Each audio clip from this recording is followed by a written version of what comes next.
fahotantsika.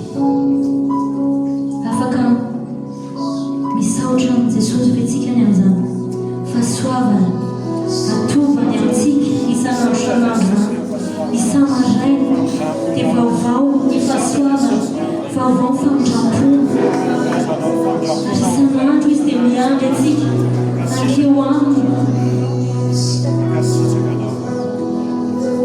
isan'andro izy dia miandry antsika hiaika ny fahotantsika ary isan'andro izy dia mamerina ny fahotantsika. Rehefa tonga eo amintsika amin'ny tena hoe nanota ny fonany amin'ny fahotako dia tonga izy dia mamerina, tonga izy dia manangana indray. Misaotra Jesosy, misaotra fa tsy mendrika tokoa izahay, misaotra fa zinona moa izahay tompo, zinona moa izahay kanefa dia natosakao taminay ny fitiavanao, nasehonao anay ilay profitiavana lehibe indrindra dia nanoranao ny iainao teo amin'ny hazo fijalianao.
Ny olona mandeha ireo be fiainana mantsy dia toan'ny fahasiasan'ny mpanohan-dalàna. Indraindray raisina ireo be ilay fiainana, raisina mpamatorana be ilay fiainana dia mora visaka tsika. Dia ten'Andriamanitra nefa tsy miteny hoe aoka ianareo matotra, fosy hoe aoka ianareo ho masina, satria masina Jehovah Andriamanitra reo. Zay dia izay famasinana izay raisina mpamatorana, fa tsy ny famatorana no masina antsika tsirairay avy. dia rehefa miteny koa ny olona dia indraindray satria matotra be ilay mpanohan-dalana sy fariseo dia ao famatoana anao dia ny tena raisiny dia hoe inona indray ny amandrony anandriako an'ity olona ity na ity Jesosy ity inona indray teny latsaka kely tsy mety a izay teny eny fa andao koa sika hiaino ny tompo dia hianatra dia ho raisitsika hoe inona indray itomboko ao anatin'izany teny izany dia isaka mihaino tenin'Andriamanitra ianao na miresaka amin'olona na olona tsy kristiana dia izay foana raisinao hoe inona indray zavatra lesona afaka mitombo na zavatra afaka filazantsara afaka apitako amin'ity olona ity amin'ny alalan'ny resaka fanaovanay izay a dia izao foana ny manao an'izany Jesosy dia anisan'ny olona manao zavatra mampiomehy sy mahatsikaiky eo amin'ny fiainana tamin'izy teto an-tany tsy haiko nareo mamaky baiboly ohatrany ahoana famakianareo baiboly fa rehefa tena mamaky baiboly tsy manana zavatra hoe raisina melona reo a dia misy zavatra be lehibe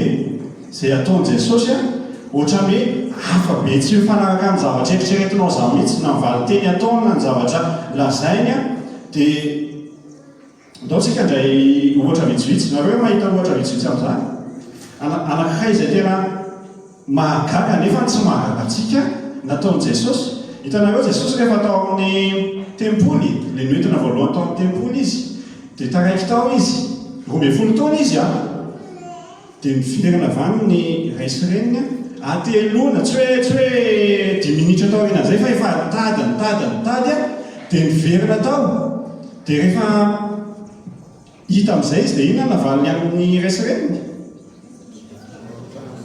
nahoana kosa no mitady ay ianareo ay tsy mbola fantatrareo fa tsy maintsy atao amin'ny tranony raiko ao eritreretiny hoe Luka zao efa 13 taona fa 3 andro zay nitady anazy tany anamina rehetra tany dia aveo izy miverina azy zay dia io izy eto dia ahoana nataonay anazy raha ohatra tratranay amin'izany izy fa Jesosy a izay no navaly dia resireny tsy nanao hoe ay izany ny avaliny lahy ny resireny lahy janony eo arelahy fa eo zany ny dadany lahy dia izay ody tsy izay zavatra niseho fa nandray ampohan'izany Maria nandray ampohan'izany ny ray sy reniny dia ndotsy izany ianarantsika amin'ny fifandraisantsika amin'ny zanantsika ihany koa rehefa mazoto amin'ny fanompona ny zaza dia atseho izy ho amin'ny fanompona fa tsy hoe oka re zanako lafa sao dia lasa dala amin'ny fivavahana io na hoe ataovy ihany aloha fianarana fa fianarana ane tena fa zao ny fivavahana no mitondra ao mandrakizay fa tsy ny fianarana ilaina tena ilaina ny fianarana ary mampirisika antsika amin'ny fianarana fa ny fivavahana no tena mitondra ho amin'ny mandrakizay ny fifandraisana ao amin'Andriamanitra no mitondra ho amin'ny mandrakizay zavatra anisany natsikaiky ihany koa nataon'i Jesosy dia rehefa ilay Petera avy nanjony dia tsy nahazo ninina mihitsy dia aveo izy hoe andana pitsairy amin'ny lalindalina iny arato rehefa avy nakeo amin'ny nitokoteny teo ambonin'ny sambon'i Petera izy dia izay ny teneny ohatrany hafahafa be hoe ilay olona efa nanjony nandritry ny alina teny amin'ny iva teny amin'ny marivo teny amin'ny lalina teny amin'ny izay nieritreretina misy trondro rehetra teny fa eto izy mbola miteny indray koa hoe andana makiny amin'ny lalindalina dia raha ohatra hoe olona matotra be zao mandray an'izany dia raisina mpamatorana izy hoe aza mampomey raha olona fa efa tena misy an'ilay fitenindray moa hoe zaza dalaina fa tsy zany natao Petera fa lasa izy dia nakeny amin'ny lalindalina izy dia izay ilay hoe tsy mandray am-pamatorana be fa atao ilay izy rehefa atao matotra ianao fa tsy matotra tsy haiko azonareo ilay izy fa izay ilay izy dia misy anankiray koa ilay hoe avelao ny maty andevina amin'ny maty rehefa misy an'ilay olona anankiray natsony hoe andao anaraka dia ozy izy hoe ie anaraka anao fa andeha andevina ny raiko aloha mba azonareo an-tsaina moa mety hoe zavatra ateraka izany ka izany no tenenina an'izany hoe dia sanatria an'izany fa nefa n'izay ilay izy Jesosy manao zavatra tsy takatra ny sainao izany mihitsy fa miasa ao am-ponao iny miasa ao an-tsaina ao miasa ao amin'ny fanahintsika tsikaray avy dia mitondra antsika ho amin'ny fiainana tena izy izay tokony ho ananana miaraka aminy dia lehibe mbola ohatra azo atao fa ty anankiray ty tena anisan'ny anankiray hafa indrindra dia le hoe raha misy mamely takolakao ankavanana anankiray dia atao lory anankiray izy fa tsy ankavanana. Raha misy mamely takolakao anankiray dia atao lory azy koa ny anankiray. Raha misy maka ny lambanao aza lavinao na dia ny akanjonao azy efa nisy nanao an'izany hoe tsy kreto. Mety mbola tsisy namelaka koa ngamba dia takolaka tsy tian'ilany fa zany Jesosy. Dia ahoana ny ahafahanao mahatakatra an'izany rehetra izany hoe inona ny tena zavatra tiany tenenina? Miova eo amin'ny fanavaozana ny saina hamantaranareo ny sitrapon'Andriamanitra. Tsy mbola zany rehetra izany dia tena toko teny androany fa Romanina 12:1-9. Romanina 12:1-9 dao iarahantsika mamaky. Romanina 12:1 ka hatramin'ny 9. Koa amin'izany mangataka aminareo rahalahy noho ny famindrampon'Andriamanitra mba hatolotrareo ny tenanareo ho fanatitra velona, masina, sitrak'Andriamanitra dia fanompompana mety ataonareo izany. Ary aza manaraka amin'ny fanaon'izao tontolo izao fa miova amin'ny fanavaozana ny saina hamantaranareo ny sitrapon'Andriamanitra dia izay tsara sady ankasitrahana no marina. Fa noho ny fahasoavana nomena dia izao no lazaiko amin'ny olona rehetra izay eo aminareo. Aza miavonavon-kevitra fa mievera, aza miavonavon-kevitra ka mihevitra mihoatra noho ny tokony everana, fa mievera izay hono ny araka ny ohatra ny finoana izay nozarain'Andriamanitra ho anareo avy. Fa toy ny ananantsika zavatra maro momba ny tena iray nefa tsy mitovy asa izay rehetra momba ny tena, dia toy izany koa isika na dia maro aza dia tena iray ihany ao amin'i Kristy. Ary samy miara-momba ny tena isika rehetra. Ary satria samy manana fanomezam-pahasoavana samy hafa isika araka ny fahasoavana izay nomenantsika, raha maminangy dia aoka atao araka ny ohatra ny finoana. Raha fanompoana dia amin'ny fiangonana dia aoka ho amin'ny fanompoana. Raha mampianatra dia aoka ho amin'ny fampianarana. Raha mananatra dia aoka ho amin'ny fananarana. Izay manome dia aoka ho amin'ny fahatsoram-po. Izay manapaka dia aoka ho amin'ny fahazotoana. Izay mamindra fo dia aoka ho amin'ny fifaliana. Izay ny tenin'Andriamanitra hojerentsika voaboasintsika amin'ity anio ity. Matotra be nareo izany. Mahafinaritra. Ndaontsika ho matotra tsara mandray ny tenin'Andriamanitra. Romanina 12:1 dia milaza hoe koa amin'izany mangataka aminareo aho ry rahalahy noho ny famindrampon'Andriamanitra mba hatolotrareo ny tenanareo ho fanatitra velona, masina, sitrak'Andriamanitra dia fanompompana mety ataonareo izany. Azonareo an-tsaina ve ny alalan'izany fampirisihana ataon'i Paul izany? Tena lalina dia lalina io fampirisihana io. Fa io fampirisihana io mifototra amin'ny famindrampon'Andriamanitra, ny fahasoavany, ny famonjenana atao Kristy. Izay mahatonga azy teny hoe koa amin'izany mangataka aminareo aho, izany hoe fampirisihana io tsy baiko io fa fangatahana, fa nefa fangatahana miaro baiko. Fangatahana miaro baiko ilay izy fa tsy fangatahana fifangatahana. Inona ny anton'ilay izy?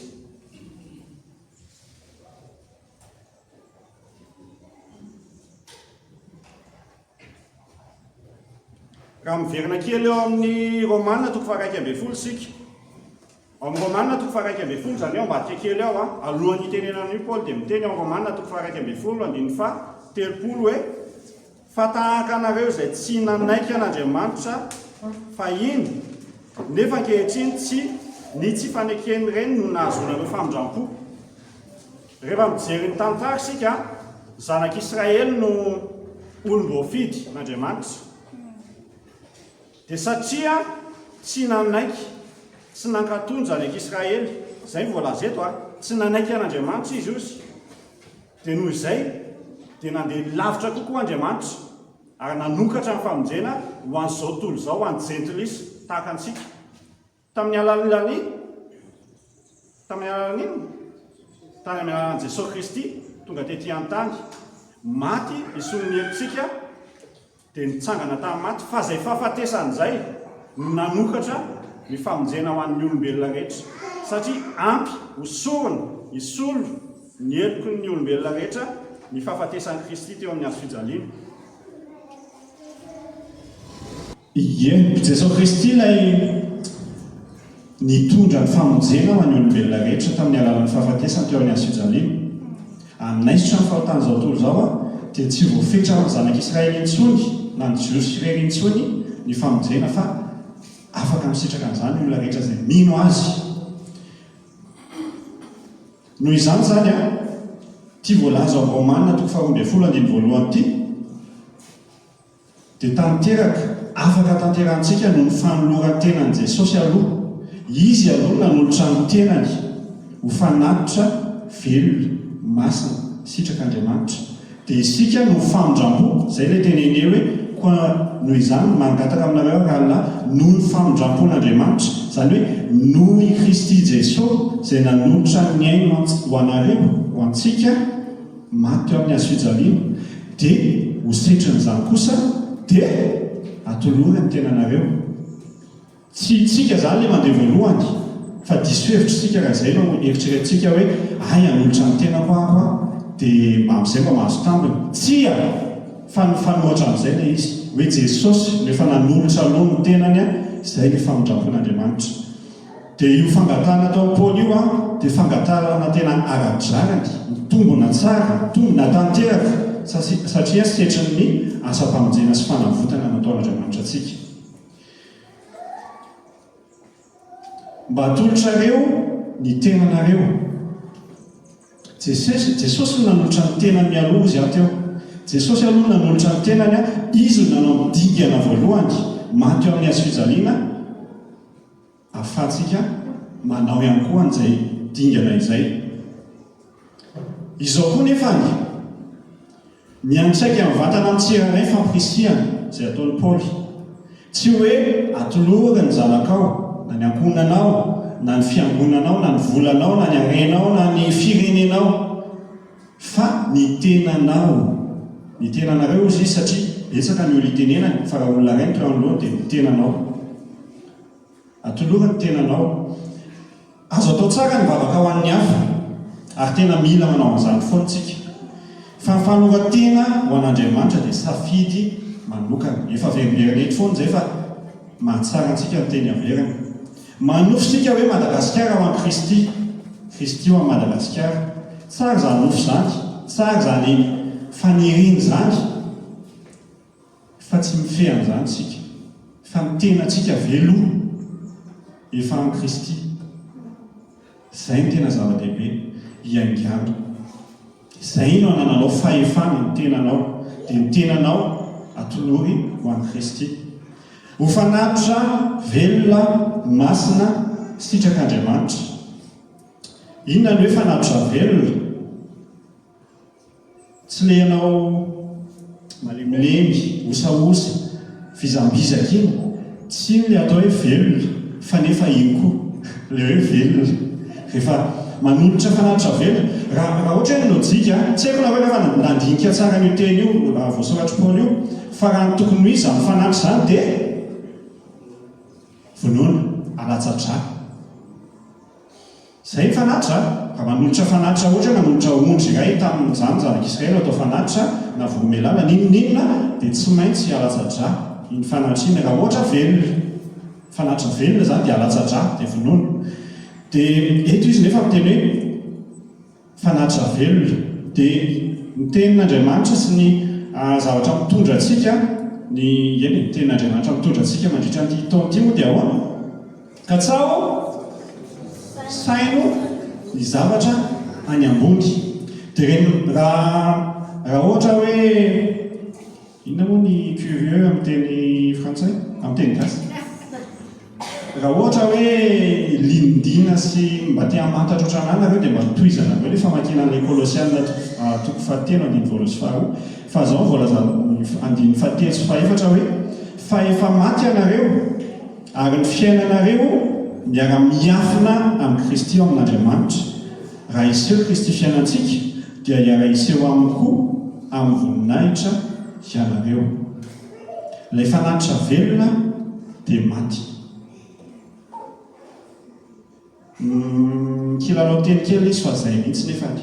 Ilay ianao manotra ny tenanao fanatitra velona dia manaiky ianao ho faty. Dia Kristy ho velona eo amin'ny toeranao. Ilay ianao manaiky ho faty hoe akaantsy ianao dia fa ianao mandany tenanao dia manaiky an'i Kristy hifehy fiainanao.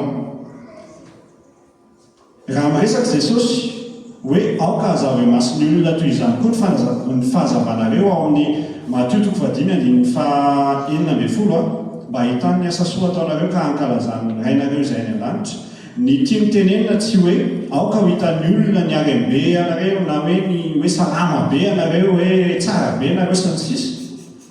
Eny, tsy maninona manan-karena, misy amintsika mety hoe anan-karena, misy amintsika mety hoe ho tsara tare sy ny sisa, misy amintsika mety hoe sahirana sosaosa, fa zava-poana daholo zany, na le iray na le iray. Tsy hankinany mandrakizay itsika zany, fa vetivety, tena hoe vetivety. Raha tadidinareo ilay fanoharana nataon'ny pastera nakafila lavabe, dia tsisy iray milimetatra amin'iny akory. Ilay 7 taona sy 20 taona, 20 taona raha tena misy dia misy iainantsika eto an-tany.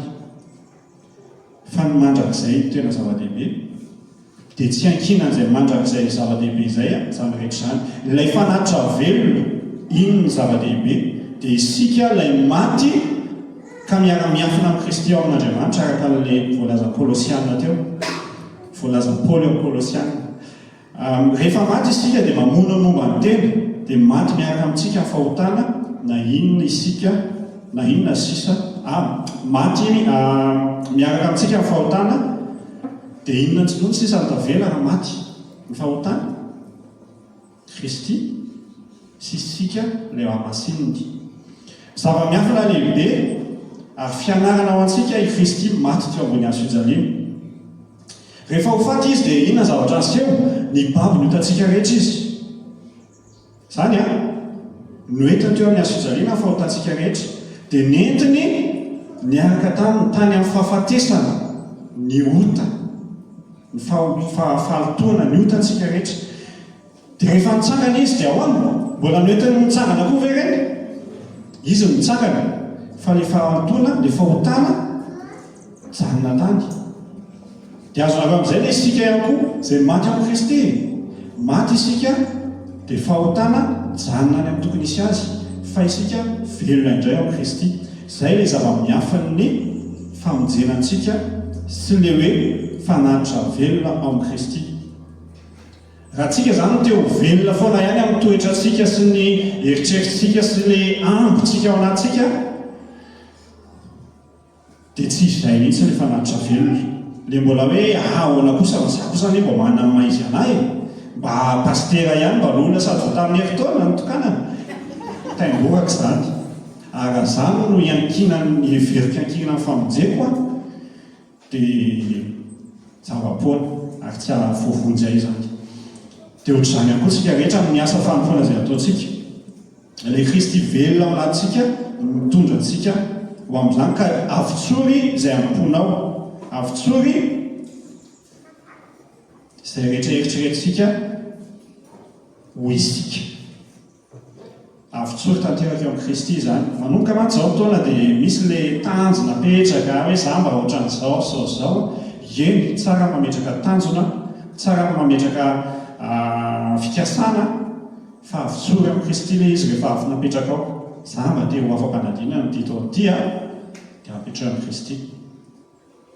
Dia ataovy izay anjaranao, avelao izy hanao ny azy. Sitraka Andriamanitra, toizantsika ihany izy hoe atoloha ny tenanareo fanatitra velona masina, sitrak'Andriamanitra. Eo amin'ilay sitrak'Andriamanitra io rehefa maheno an'izany sika dia inona ny zavatra tonga ao anatsika hoe sitrak'Andriamanitra?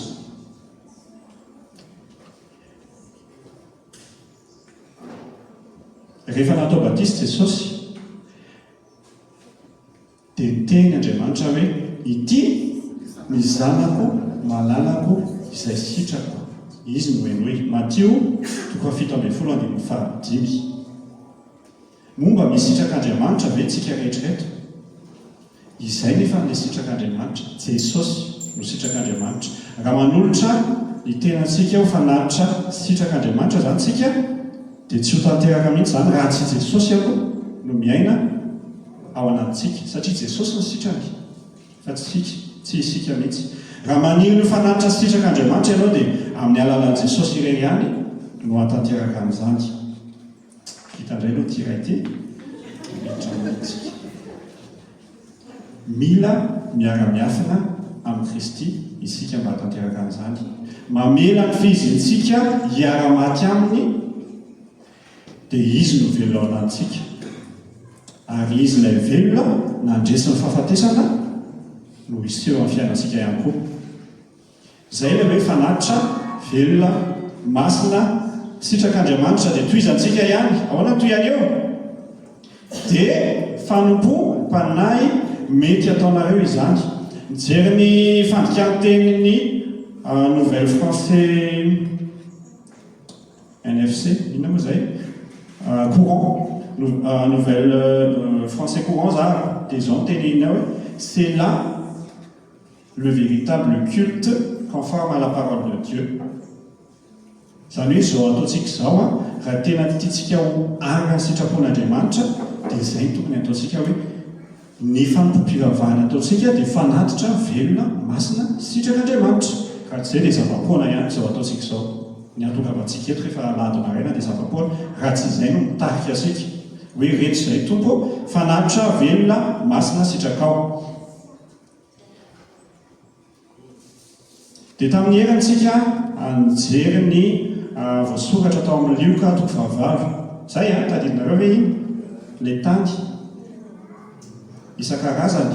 Dia izao ny voasoratra amin'ny Lioka 9:5-15, izay manjeny teny amin'ny fo sady marina amin'ny tsara dia mitana azy ka mamoa amin'ny faharetana.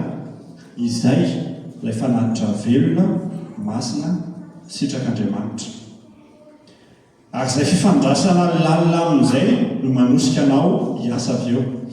Tsy ao anatin'ny asa no heveranao hitadiavana fifandraisana amin'Andriamanitra. Misy amintsika indraindray manao an'izany, hiditra ao am-fitima satria ao dia afaka mitombo, ao dia afaka miamasina kokoa.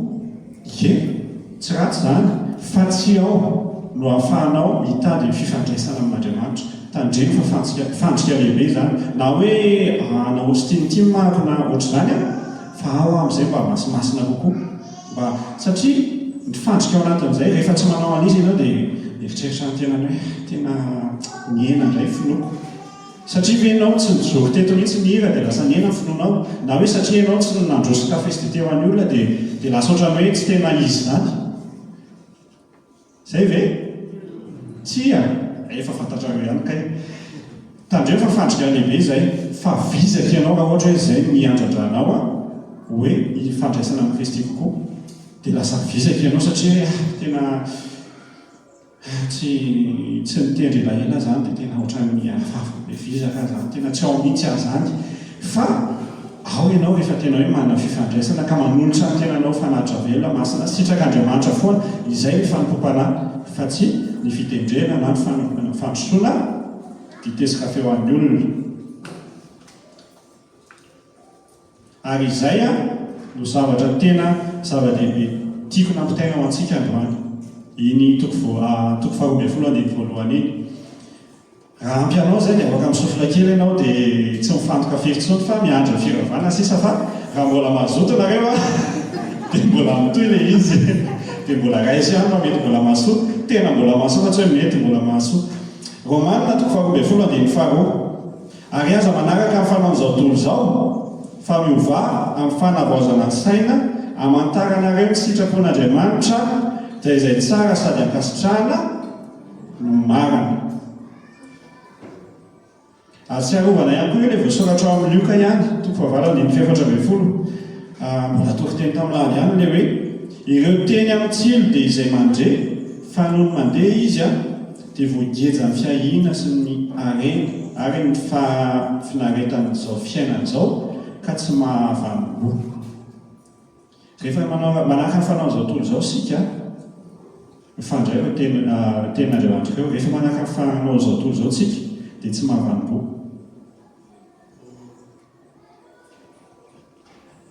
Ka raha tia havanimpo tsika, raha tia hanaraka ny fanaon'ny lanitra ny tsy izao tontolo zao a, dia mila miova amin'ny fanavaozana saina. Ahoana hoe manaraka ny fanao zao tontolo zao? Misy tantara anankiray tena maneho tsy sarisary fotsiny fa tena tantara, tena maneho an'io ao am-baiboly. Ny tantara hoe maneho hoe ny fiarahana ray petsapetsa amin'izao tontolo zao, na ohatrany hoe tsy dia maninona, ohatrany hoe tsy miditra lala ianao fa enoeno fotsiny, dia tena misy fiantraikany ao anatinao. Tantarany Lota ilay izy, ary ao anatiny mihitsy izao amin'nkirana Genesisika dia hamaky an'izay tantara izay raha ohatra ny vakianao ny Genesis. Dia ao amin'ny Genesis 3:10 vaky teny rampitso io raha tsy diso sa hoe diso firy rampitso? Efa mba 19 kosa kely sisa dia 31. Genesis 3:10 mihitsy rampitso. Tonga dia ao vakiana raha ohatra ka tsy namaky anao teo aloha ka araka ny tenin'ny Erika teo hoe rehefa tsy hamaky teny ihany fa za manao hoe vakio ilay teny. Genesis 3:13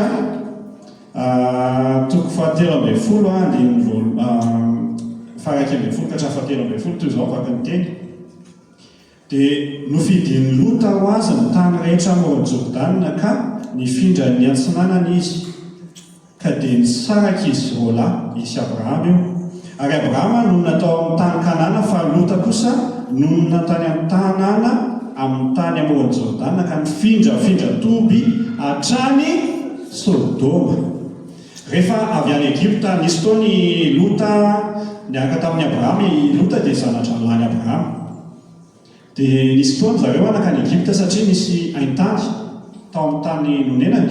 Dia hoy izy Abrahama ndao tsika ho any Egypta fa any mba misy zavatra ho any, mbola afaka mivelontsika. Tantarany Abrahama tamin'ny tany koa raha tena mbola hafa mihitsy fa afaka mbola miverina kely nareo ao amin'ny Genesis 3:12 ao. Fa amin'ity 13 ity verina avy any amin'izay satria ny afaka tsikelikely ny haintany. Dia samy nanankaraibe izy sy Lota, dia nanomboka miady amin'izay mpanompony zareo satria tsy ampy an'izareo intsony ilay ahitra sy ny zavatra misy eo amin'ilay toerana. Be loatra ny ondry ao anosy sy ny omby sy ny rameva sy ny sisa. Dia ahoana nataony Abrahama? Hoy izy tamin'ny Lota hoe tena tsy mety intsony izao fa aleontsika misaraka toerana amin'izay. Dia misafidiany ianao na ianao miana atsimo dia izaho miana avaratra, na ianao miana avaratra dia izaho miana atsimo. Dia tazany Lota hita hoe any atsimo no tena misy ny bozaka, misy ny rano, anjany tena misy ny fiainana, any koa misy tanàna lehibe. Dia misafidy izy hoe aleo izaho any atsimo. Dia Abrahama miana avaratra. Dia afaka vakianareo amin'io Genesis 3:13 izay tantara izay. Dia vakiko teo amin'izay zavatra niseho. Lasy Lota mandeha dia mifindra tonga tany Sodoma Lota.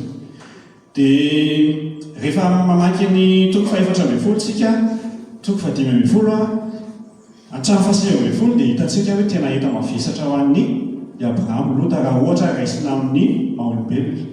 Satria nisy fotoana i Sodoma nisy nanafika, lasa ny olona tany daholo, ny olona hatramin'ny fananany Lota rehetra, ny vady aman-janany sy ny sisa. Dia Abrahama namonjy anazy. Dia avy eo koa nisy any anjely anankitelo tonga tao amin'ny Abrahama dia tadidinareo ilay adivaritra Abrahama momba ny Sodoma sy Gomora. Hoe raha misy 50 marina dia mba niafara tamin'ny 5 marina ilay izy fa tsy misy. Dia hitanareo amin'ny Genesis 3:19 ny afaran'ny tantaran'ny Lota fa tena mampalahelo. Ny fahombohany nefa tohatra hoe tsy dia maninona fa hoe niala saraka amin'ny Abrahama fotsiny dia nandeha tsikelikely.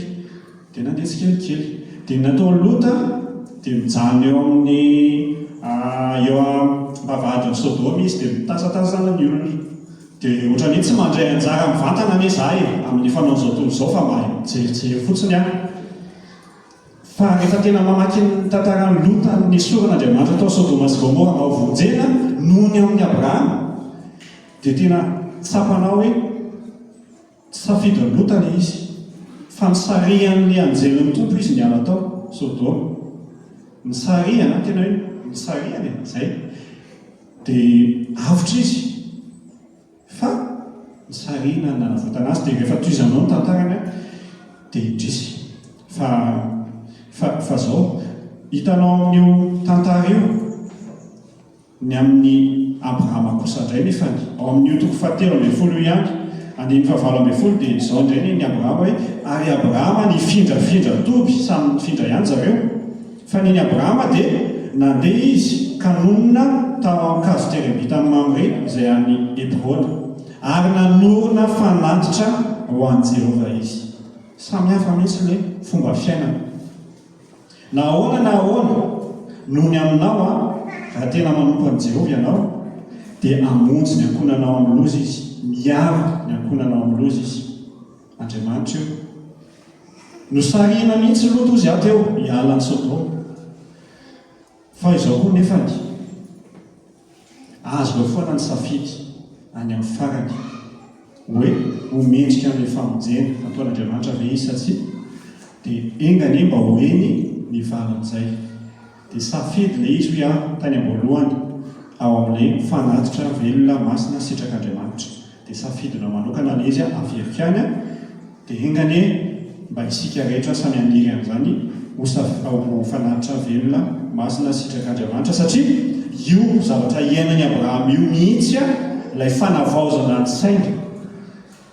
Amin'ny teny frantsay izy hoe intelligence renouvelée. Aika izaho tsy tena mahay teo aloha, aika izaho ohatran'ny hoe mandeha amin'ny lozika, ohatran'ilay resafy taminareo momba an'i Jesosy tany am-boalohany. Ireny ilay fanavaozana ny saina takiana amintsika, tian'Andriamanitra ho tanterana amintsika fa tsy hoe takiana amintsika satria ny fanahy masina manatanteraka amin'ilay izy ao anaty. Dia tsy mandeha amin'ny lotsika n'olombelona firy intsony isika fa mandeha amin'ny finoana. Dia hovainy soratra masina isika ary miainga avy amin'ny finoana sy ny soratra masina ny andehanantsika aveo fa tsy mifahitana intsony. Ahoana moa nefa ny hatanteraka an'izany raha tsy mamaky ny Baiboly isika? Raha tsy mandalina voasoratra isika ny fiangonana tamin'ny fiandohany ao amin'ny apokalypsy fa asan'ny apôstôly toko 2:7 andiny 2:7 azafady dia izao voasoratra hoe izy ireo nahitra tamin'ny fampianaran'ny apôstôly fivavahana koa ao aorianan'izay sy ny fiarahana mihinana ny mofo, fa voalohany dia fampianaran'ny apôstôly. Raha tsy mamela ny tena antsika hianatra isika, raha tsy manaiky hoe tena hianatra ny Baiboly satria efa ao daholo any ny fampianaran'ny apôstôly dia anjarantsika mamaky dia mampiatra amin'izy, dia izay ny ahafahantsika mitombo amin'ny alalan'ny fanahy masina izay mahasolaka ao anatintsika. Romanina toko 12:7 fa noho ny fahasoavana nomenay dia izao nolazaiko amin'ny olona rehetra izay eo aminareo aza miavina avo-kevitra ka mihevitra mihoatra noho izay tokony ho heverana, fa mihevera izay onony araka mihoatra ny finoana izay nozarain'Andriamanitra ho anareo avy. Za manokana dia mandray lesona amin'ity anatra natao amin'ny Paoly ity, tena mandray lesona. Ary mihina fa izy tena koa dia nandray lesona avy eo ny zara satria mampiatra aloha mianatra dia mampiatra izay vao mizara amin'ny hafa. Ary mihina fa izay nahatonga ny Paoly nanoratra ny amin'ny epistily hafa hoe ampy ho anao ny fahasoavako fa ny heko dia tanterana amin'ny fahalemena ao amin'ny Korintiana 2:12 izay tena Andriamanitra izay.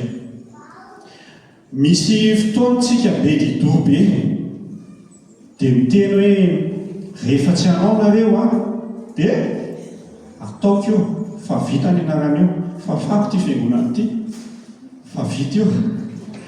Indraindray te hanao an'izany ny tena rehefa ilay hoe tsisy taitra ny olona tsy hoe zany akoka zava-piseho amin'izao fa tena manao daholo ny olona dia isaorana ny tompo izany fa nefa ny averany antsy ny teny izany a hoe avy navikivitra ny filazana amin'izany hoe ataoko io fa vita ny anaran'io a dia ataoko io rehefa tsy hanao nareo dia za manokana tena voakasika io teny io satria indraindray ilay fahasoavana tokony ho raisin'ny hafa dia mbola tokika any nefa mila fiara-miasa eo anivon'ny fiangonana araka ny tenin'Andriamanitra io fa avy navikevitra raha za mieritreritra ny tena mpahavita ny zavatra rehetra dia izay a ilay fahasoavana ny fahasoavana dia izay ny fananana ny fiangonana ary izay ilay vatan'i Kristy hitoerantsika fa tsy ela ho no tonga sainany amin'izany dia mianatra ny amin'izany hitanareo izany misy fotoana rehefa ilay maty ohatrany eto ny jiro dia miazakazaka dia mandrehatra ny gropy miaraka amin'izalao hoe inona tokony atao dia kasi antoko tamin'ity teny ity hoe tsy anjaranao manao an'izany fa maka ny fahasaovana tokony amin'ny hafa ianao fa vitabeo dia azonareo ve hoe indraindray misy zavatra afaka ataoko dia tsy afaka manao an'izy satria lozako manao amin'ny zavatra hafa any dia ohatrany hoe ohatra tsotra be ilay teo fa jereo amin'ny antsipiriny ny fiainanao hoe ny zavatra ataoko ve dia mihoatra no tokony izy araka ilay voasoratra eto hoe ny ao navikevitra ka mihevitra mihoatra no izay tokony ho everana fa tokony ny onony no ataoko raha pratika dia izay ilay izy fa raha teoria dia izao koa ilay izy raha mihevitra ny olony araka ny ohatra ny finoana izay nozarain'Andriamanitra ho anareo avy izay ny voasoratra eto dia izao hoe marina eo amin'ny asa fa marina indrindrindray ihany koa fanomezam-pahasoavana ary izay ary ny tena zava-dehibe voalaza eto ny fanomezam-pahasoavana tsy inona no mitarika ho amin'ny asa fa tsy mifanoatra amin'izay hoe miasa dia amin'izay lasa fanomezam-pahasoavana io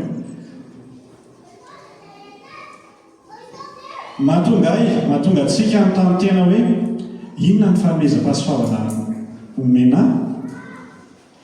dia izay satria tsika te hanao asa ho an'Andriamanitra dia angatao ny fanemasina mianao ny valon'io fanontaniana io fa izy no afaka milaza an'izany tsy voatery hoe hita maso be toy vain-kandrina ny valin'izay fanontaniana izay izany no ilana fahendrena avy amin'Andriamanitra Jesosy dia miasa amin'ny fomba tsy takatra ny saintsika amin'ny alana fanomezam-pahasoavana meniny tsirairay avy indraindray tsika mieritreritra hoe tena tsy haiko izany zavatra izany dia iny mihitsy no ampanaovan'i Jesosy antsika satria tsy tiany isika ireharay fa rehefa mireharay tsika ka aiko ka amin'izay ka ilay izy ka dia eo amin'izay ilay hita taratra sy avy dia miseho miariary ohatran'ny vain-kandrina ihany koa hoe tsy hainao ilay izy fa mila mihetry eo ambanin'ny fitarian'i Jesosy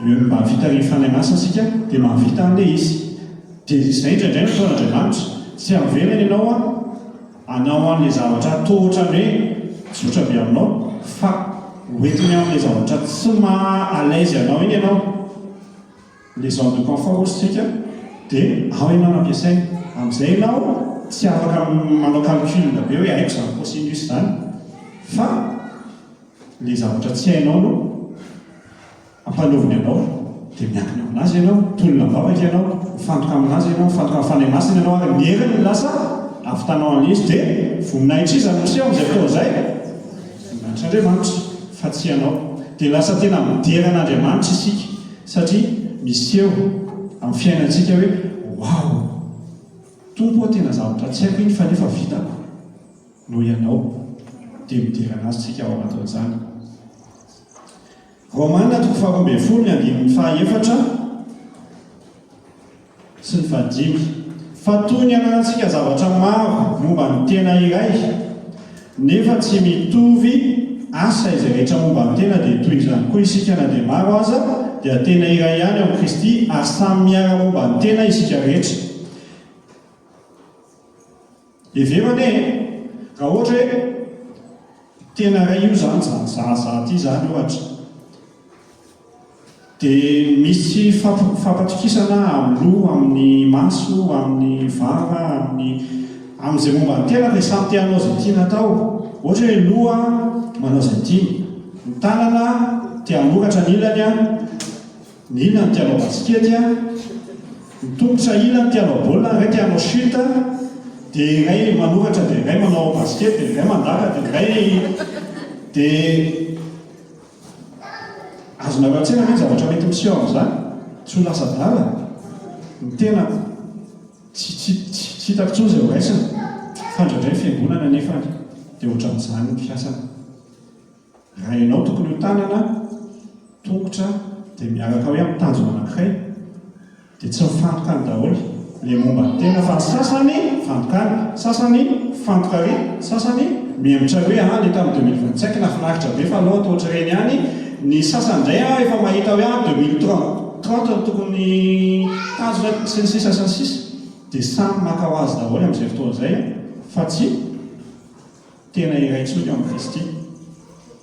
Fa misy koa nefany anankiray ohatran'izay ihany, tena iray, fa ilay tanana teo ho tongotra, tianao izay ataony tongotra, dia ilay tongotra tianao izay ataony vavony, dia ilay vavony tianao izay ataony maso, dia te hijery izy na te hijery ny tongotra, dia ahoana moa no ampety an'izany? Fa izao zavatra zaraina amintsika hoe andao isika samy hamantatra tsara ny fanomezam-pahasoavana, talenta ny manan'Andriamanitra antsika, dia mandiny tena hoe eo amin'ny toerana misy ihany izy ankehitriny Jesosy. Nataonao hira ve za? Nataonao hitendry ve za? Nataonao handia ve za? Nataonao hanao hostina ve za? Sao dia misy zavatra hafa tokony ataonao. Raha eny ny valina izy dia tena eny, dia ao amin'ilay tokony izy ianao zay. Fa ny fanomezam-pahasoavana nomen'Andriamanitra anao dia ampiasao amin'ny tokony ho izy. Zay dia endaontsika ka fotoana kely ankehitriny andinika izay hoe tompo, ny asa fanompoana ataoko miainga avy amin'izaho, ilay fanatitra velona masina sitrako velona, ary ny fanompoana ataoko tena araka ny sitraponao ve? Vavaka isika.